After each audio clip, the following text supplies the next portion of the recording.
Good evening everyone. শতাব্দীর কিচেনে আপনাদের সবাইকে স্বাগত জানাই। আজকের রেসিপি পটল দিয়ে সয়াবিনের রসা, যা নিরামিষ দিনে গরম ভাত, রুটি, পরোটা এই সব কিছুর সাথে অসাধারণ লাগবে। খুবই সাধারণভাবে রেসিপিটি বানানো যায়, আর যার স্বাদ সারা জীবন মুখে লেগে থাকবে এই গ্যারেন্টি আমি দিতে পারি। অবশ্যই আপনার রেসিপিটি ট্রাই করবেন। তাহলে চলুন শুরু করা যাক আজকের এই সহজ এবং সুস্বাদু রেসিপি। পটল সয়াবিনের রসা বানানোর জন্য আমি এখানে 200 গ্রাম পটল নিয়েছি, আর 3টা মিডিয়াম সাইজের আলু নিয়েছি, আর 150 গ্রাম সয়াবিন নিয়েছি। সয়াবিনগুলোকে আগে থেকে সেদ্ধ করে জল ঝরিয়ে নিয়েছি।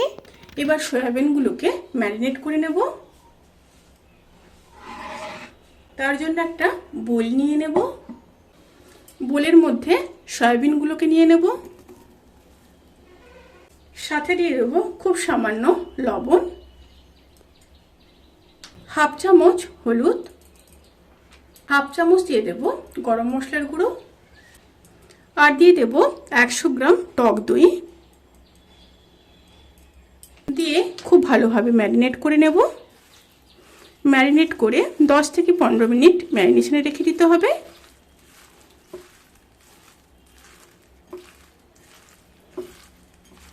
ওপর থেকে একটু সরষের তেল দিয়ে দেব। আবারও খুব ভালোভাবে মিশিয়ে নেব। 10 থেকে 15 মিনিট পরে ফিরে আসছি। এবার প্যানের মধ্যে সাদা তেল দিয়ে দিলাম। তেলটা একটু বেশি করে দিলাম। তেলটা গরম হয়ে গেছে। এবার আলুগুলোকে ভেজে নেব।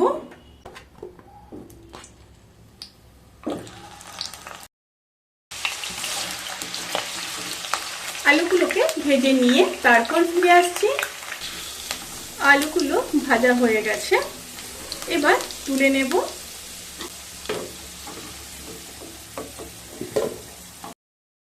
এবার সেই একই তেলের মধ্যে পটলগুলোকে দিয়ে দেব। পটলগুলোকেও হালকা ব্রাউন কালার করে ভেজে নেব। তারপর ফিরে আসছি।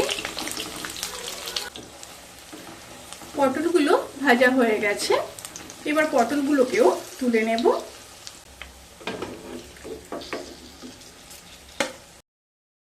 এবার ওই তেলের মধ্যে 2টো শুকনো লঙ্কা, হাফ চামচ গোটা জিরে, হাফ চামচ হিং। স্টিমটা কিন্তু এই সময় অতি অবশ্যই একদম লোতে থাকবে।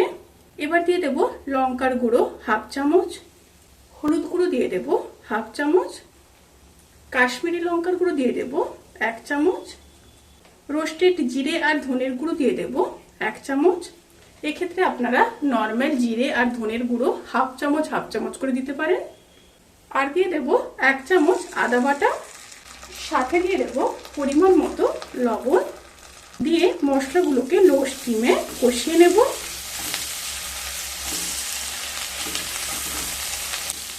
মশলাগুলো যাতে না পুড়ে যায় তার জন্য সামান্য জল দিয়ে দেব। জল দিয়ে মশলাগুলোকে খুব ভালো মতো কষিয়ে নিয়ে তারপর ফিরে আসছি।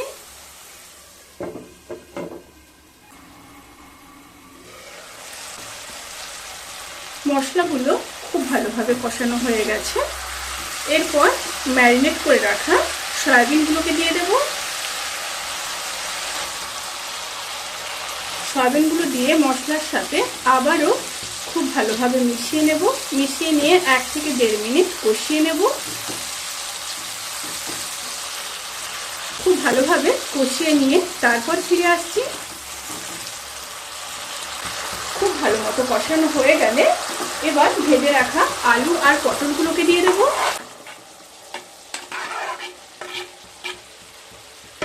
আলু আর পটল দিয়ে আবারও খুব ভালোভাবে মিশিয়ে নেব। মিশিয়ে নিয়ে আবারও 1 থেকে 1.5 মিনিট ভালো মতো কষিয়ে নিয়ে তারপর ফিরে আসছি।